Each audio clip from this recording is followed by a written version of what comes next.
নমস্কার সকলকে, আমি নবনীতা। আজকে তোমাদের সাথে একটা সুন্দর শ্রী বা আগষষ্ঠীর যে ডিজাইনটা হয় সেটা শেয়ার করব।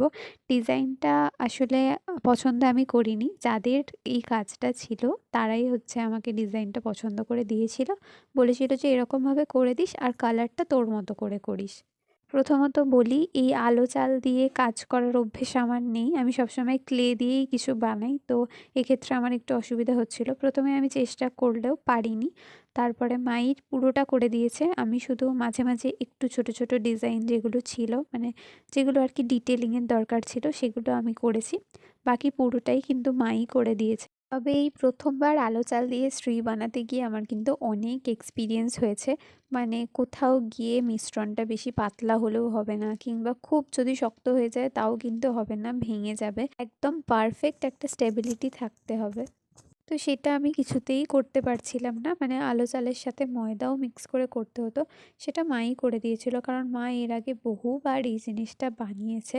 আর আমি শুধু বসে বসে বানাতেই দেখেছি, নিজে কোনোদিন একবারও চেষ্টা করিনি। আমার ঝোঁক খালি সবসময় ওই রং তুলির দিকেই থাকে, যে আমি কখন রং করব জিনিসটা হয়ে গেলে। তো এবারেও সেটাই হয়েছে। মা একটা একটা করে করে দিচ্ছিল, দেখাচ্ছিল যে কিভাবে করতে হয়। আর বলছিল যে নেক্সট বার এটা যেন তোকেই করতে দেখি, আমাকে যেন আর করতে না হয়। তো যাই হোক, এই করতে করতে বেশ অনেকটা কাজ এগিয়ে গেছিলো। তবে প্রচুর সময় সাপেক্ষ কাজ, প্রচুর ধৈর্যের কাজ। একটু ধৈর্য নিয়ে আর একটু সময় হাতে নিয়ে অবশ্যই করতে হবে। তাড়াহুড়ো করলে একদমই কিন্তু হবে না। একটার পর একটা পার্ট বানাতে হবে, তারপর সেগুলোতে সূক্ষ্ম সূক্ষ্ম ডিজাইন করতে হবে। তারপরে যখন এটা পুরোপুরি শুকনো হয়ে যাবে, ওই ২-৩ ঘন্টা পরে প্রথমে আবির দিয়ে, তারপরে হচ্ছে তুমি যে কোনো কালার ইউজ করতে পারো, সেটা তোমার ওপর ডিপেন্ড করছে। কালার করা যাবে, কিন্তু আবিরটা দিতেই হয়। আমাকে বড় মা বানাতে দিয়েছিল, বলে দিয়েছিল যে যে কোনো কালার করতে পারিস, কিন্তু আবিরটা ছুঁয়ে দিবি। তো আমি সেরকমভাবেই করেছিলাম।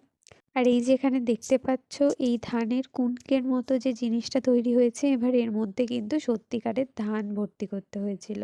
মানে যাতে জিনিসটা একদম স্টেবল থাকে, নড়ে চড়ে না যায় বা পড়ে না যায়, সেই জন্য ভিতরটায় পুরো ধান ভর্তি করা হয়েছিল। তারপর পুরোটা ধান ভর্তি হয়ে যাওয়ার পর মা এরকম পাতার শেপে এগুলো বানিয়ে দিচ্ছিল, আর আমি একদম ছোট ছোট পাতার যে ডিজাইনগুলো হয় সেগুলো একটা কাঠি দিয়ে করছিলাম। আর এটা ফাইনালি কমপ্লিট করে এটাকে ২ ঘন্টার জন্য শুকনো হতে রেখেছিলাম। তারপর এটার ওপর রঙের কাজ শুরু হয়েছিল। আর একটা কথা এর মাঝে না বললেই নয়, আমি আর মা যখন দুজনেই একসাথে কাজ করছি, হাতের অবস্থা তো অবশ্যই খারাপ হবেই, মানে নোংরা ছিল হাতটা। তো সেই সময় এই ভিডিওটা কিন্তু আমার বোন করে দিয়েছে। একটু টেরাবাঁকা হয়েছে, কিন্তু বেশ ভালো করেছে। কাজটা পুরো কমপ্লিট হয়ে যাওয়ার পর আমি